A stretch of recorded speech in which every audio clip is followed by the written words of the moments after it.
ಜ್ಞಾನಲಹರಿಯ ವೀಕ್ಷಕರಿಗೆಲ್ಲರಿಗೂ ನಮಸ್ಕಾರ. ಈ ಹಿಂದೆ ಈಗ 4 ಭಾಗಗಳಾಗಿ ಅಧ್ಯಾಯ 5 ಬಿಟ್ವಿ ನಾವು. ಈಗ ಅದೇ ಅಧ್ಯಾಯ 5ಕ್ಕೆ ಸಂಬಂಧಪಟ್ಟಂತಹ ಪ್ರಶ್ನೆಗಳನ್ನು ನೋಡೋಣ. ಮೊದಲಿಗೆ ಉತ್ತರಿಸಿ ಅಂತ ಇದೆ. ಗ್ರಹ ಎಂದರೇನು? ಸಮ, ಅನಾಗತ, ಅತೀತ ಗ್ರಹಗಳೆಂದರೇನು? ವಿವರಿಸಿ. 10 ಮಾರ್ಕ್ಸಿಗೆ ಕೊಟ್ಟಿದ್ದಾರೆ ಇದನ್ನು. ನೀವು ಗ್ರಹ ಅಂದ್ರೇನು ಅಂತಲೂ ಬರೀಬೇಕು. ಇದೆಲ್ಲ ಸಮ ಗ್ರಹ ಅಂದ್ರೇನು, ಅದಕ್ಕೆ ಉದಾಹರಣೆ, ಅನಾಗತ ಗ್ರಹ ಅಂದ್ರೇನು ಉದಾಹರಣೆ, ಅತೀತ ಗ್ರಹ ಅಂದ್ರೇನು ಉದಾಹರಣೆ, ಎಲ್ಲದಕ್ಕೂ ಉದಾಹರಣೆ ಕೊಟ್ಟು ವಿವರಿಸಿ. ಯಾಕೆಂದರೆ 10 ಮಾರ್ಕ್ಸಿಂದು ಪ್ರಶ್ನೆ ಇದೆ ಇದು.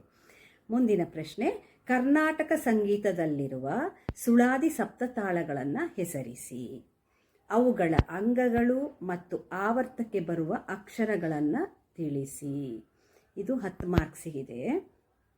ಇದೇನಿದೆ, ಒಂದು ಬಾಕ್ಸ್ ಇದೆ ನೋಡಿ, ನಿಮ್ಮ ಬುಕ್ಕಲ್ಲಿ ಬಾಕ್ಸ್ ಇದೆ. ಆ ಬಾಕ್ಸ್ನ ಪೂರ್ತಿಯಾಗಿ ಬರಿಬೇಕು, ಅದೇ ರೀತಿಯಾಗಿ ಹಾಕಿ ಬರಿಬೇಕು ನೀವು. 10 ಮಾರ್ಕ್ಸಿನ ಪ್ರಶ್ನೆ ಆದ್ರಿಂದ ಅದು ನೀಟಾಗಿ ಕಾಣುತ್ತೆ.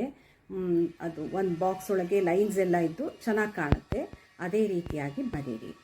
ಮುಂದಿನ ಪ್ರಶ್ನೆ, ತಾಳ ಎಂದರೇನು?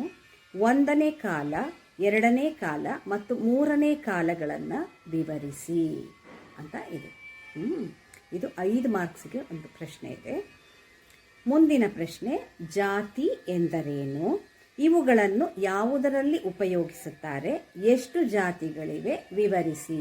ಇಲ್ಲಿ ಜಾತಿ ಸಂಗೀತಕ್ಕೆ ಸಂಬಂಧಪಟ್ಟ ಜಾತಿಗಳನ್ನು ಹೇಳಬೇಕು ನೀವು. ಎಷ್ಟಿದೆ ಇದು, ಎಷ್ಟೊಂದು ಪ್ರಶ್ನೆಗಳನ್ನು ಸೇರಿಸಿ ಕೊಟ್ಟಿದ್ದಾರೆ ನೋಡಿ. 5 ಮಾರ್ಕ್ಸಿಗೆ ಇದೆ ಇದು, ಬರೀರಿ. ಮುಂದಿನ ಪ್ರಶ್ನೆನೂ ಅದೇ ಇದೆ. ಜಾತಿಯಲ್ಲಿ ಎಷ್ಟು ವಿಧ, ಯಾವುವು?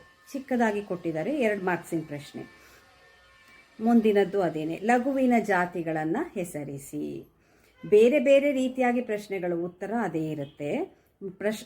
ಎಷ್ಟು ಮಾರ್ಕ್ಸ್ ಇದೆ ನೋಡಿಕೊಂಡು ಉತ್ತರನ ಬರೀರಿ. ಗ್ರಹ ಮತ್ತು ಅದರ ಪ್ರಭೇದಗಳನ್ನು ವಿವರಿಸಿ. ಇದು 5 ಮಾರ್ಕ್ಸ್ ಕ್ವೆಶನ್ ಇದೆ. ಗ್ರಹ ಅಂದ್ರೇನು ಅಂತಲೂ ಬರಿಬೇಕು, ಪ್ರಭೇದಗಳನ್ನು ಕೂಡ ಬರಿಬೇಕು. 5 ಮಾರ್ಕ್ಸಿಗೆ ಕೊಟ್ಟಿದ್ದಾರೆ. ಅನಾಗತ ಗ್ರಹ ಎಂದರೇನು? ಉದಾಹರಣೆಯೊಂದಿಗೆ ವಿವರಿಸಿ. ಅದು 2 ಮಾರ್ಕ್ಸ್ ಇದೆ ಅಷ್ಟೇ. ಮುಂದಿನ ಪ್ರಶ್ನೆ, ಲಘು ಎಂದರೇನು? ಲಘುವಿನ ಜಾತಿಗಳ ಹೆಸರನ್ನು ಬರೆಯಿರಿ. ಇದು ಒಂದಿದೆ, ಇದು 2 ಮಾರ್ಕ್ಸ್ ಪ್ರಶ್ನೆ.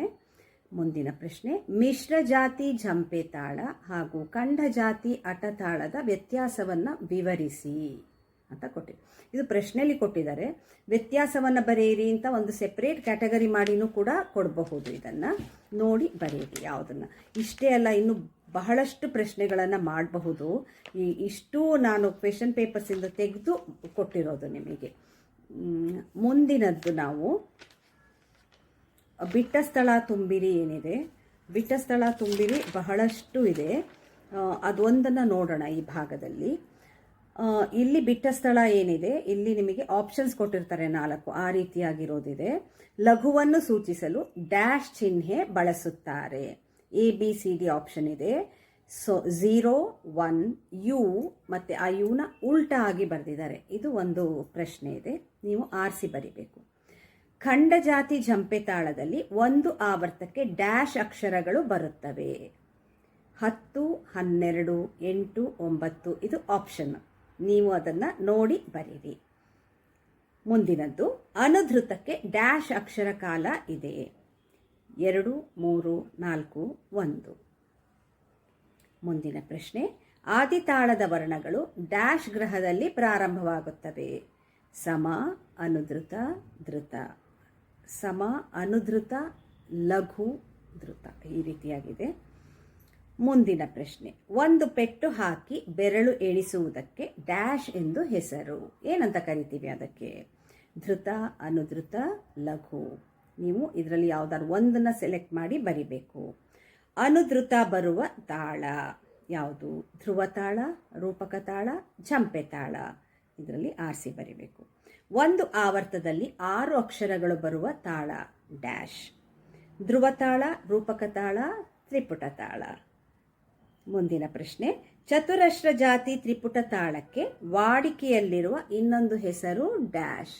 ಇದಕ್ಕೆ ನಿಮಗೆ ಯಾವುದೇ ಒಂದು ಆಪ್ಷನ್ಸ್ ಇಲ್ಲ, ನೀವೇ ಬರಿಬೇಕು ಉತ್ತರನ. ಚತುರಶ್ರ ಜಾತಿ ತ್ರಿಪುಟ ತಾಳಕ್ಕೆ ವಾಡಿಕೆಯಲ್ಲಿರುವ ಹೆಸರು ಯಾವುದು ಅಂತ. ಲಘುವಿನ ಚಿಹ್ನೆ ಡ್ಯಾಶ್ ಆಗಿದೆ. ಇದೆಲ್ಲದಕ್ಕೂ ಆಪ್ಷನ್ಸ್ ಇಲ್ದಲೇ ಇರುವಂತಹ ಬಿಟ್ಟ ಸ್ಥಳ ಇದು. ತಾಳದ ಒಂದು ಆವರ್ತಕ್ಕೆ ಅತಿ ಹೆಚ್ಚು ಲಘು ಬರುವ ತಾಳ ಡ್ಯಾಶ್. ನೆಕ್ಸ್ಟು, ಅತಿ ಕಡಿಮೆ ಅಂಗವನ್ನು ಹೊಂದಿರುವ ತಾಳ ಡ್ಯಾಶ್. ಮುಂದಿನದ್ದು, ಲಘುವಿನ ಡ್ಯಾಶ್ ಜಾತಿ ಭೇದದ ಪರಿಣಾಮವಾಗಿ ಸಪ್ತ ತಾಳಗಳು ಡ್ಯಾಶ್ ತಾಳಗಳಾಗುತ್ತವೆ. ಎಷ್ಟು ಜಾತಿ ಭೇದ ಆಗಿ ಎಷ್ಟು ತಾಳಗಳಾಗುತ್ತೆ, ಎಷ್ಟು ಅಲಂಕಾರಗಳಾಗುತ್ತೆ ಅಲ್ಲಿ.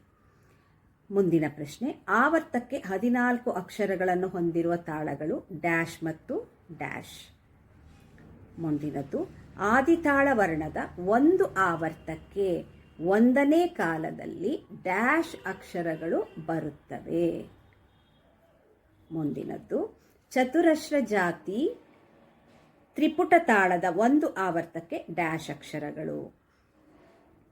ಮುಂದಿನದ್ದು, ಒಂದು ಧೃತವಿರುವ ತಾಳ ಡ್ಯಾಶ್ ಡ್ಯಾಶ್ ಡ್ಯಾಶ್ ಮತ್ತು ಡ್ಯಾಶ್ 4 ಬಿಟ್ಟ ಸ್ಥಳಗಳಿದೆ, ಅಲ್ಲಿ 4 ತಾಳಗಳನ್ನು ಬರಿಬೇಕು. ಯಾವುದು? 2 ಒಂದು ಧೃತವಿರುವಂತಹ ತಾಳಕ್ಕೆ.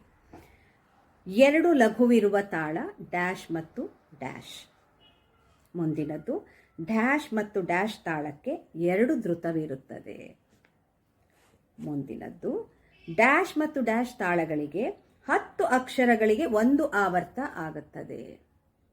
ತುಂಬಾ ನಿಮಗೆ ಕನ್ಫ್ಯೂಸ್ ಆಗೋ ರೀತಿಯಲ್ಲಿ ಕೊಟ್ಟಿದ್ದಾರೆ, ಗಮನ ಇಟ್ಟು ಓದಿ, ಈಸಿ ಇದೆ.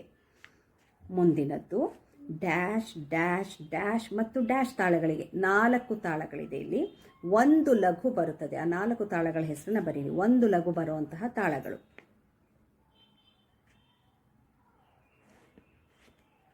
ಧೃತದಿಂದ ಪ್ರಾರಂಭವಾಗುವ ತಾಳ ಡ್ಯಾಶ್. ಮುಂದಿನದು, ಅನುಧೃತದ ಚಿಹ್ನೆ ಡ್ಯಾಶ್. ಇಷ್ಟು ನಿಮಗೆ ಬಿಟ್ಟ ಸ್ಥಳ ಇದೆ.